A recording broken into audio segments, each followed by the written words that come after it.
Hello everyone. ఈరోజు నేను మీకు మా తోట చూపిద్దాం అనుకుంటున్నాను. అండ్ వెదర్ కూడా చాలా అంటే చాలా బాగుంది. సరే చూసేద్దాం రండి. ఓకే, చూడండి ఎంత హాయిగా గాలి వస్తుందో. ఇప్పుడు ఇక్కడ చూడండి మంచిగా రోజ్ చెట్లు ఉన్నాయి.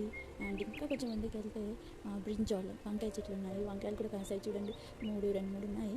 మాకైతే రోజుకి వంటలోకి అయితే అవుతాయి. అలాగే కొంచెం ముందుకు వెళ్తే ఇక్కడ మిరపకాయలు ఉన్నాయి. ఆ మిరపకాయలు చూడండి మాకైతే సరిపోతున్నాయి అందులో. సో నెక్స్ట్ వచ్చేసి బెండకాయలు కూడా అవుతున్నాయి, కానీ ఎక్కువ ఏం అవ్వట్లేదు.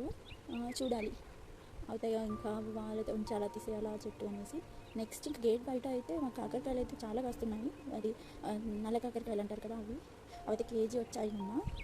సో మా ప్లేస్ ఎక్కువ లేకపోయినా ఇలా తొట్టిలలో పెట్టుకుంటున్నాము, అలా అయినా యూజ్ అవుతుంది కదా. ఈ వీడియో నచ్చుంటే లైక్ చేయండి, షేర్ చేయండి, సబ్స్క్రైబ్ చేయండి అండ్ కామెంట్ చేయడం మర్చిపోకండి. ఓకేనా, బాయ్ బాయ్.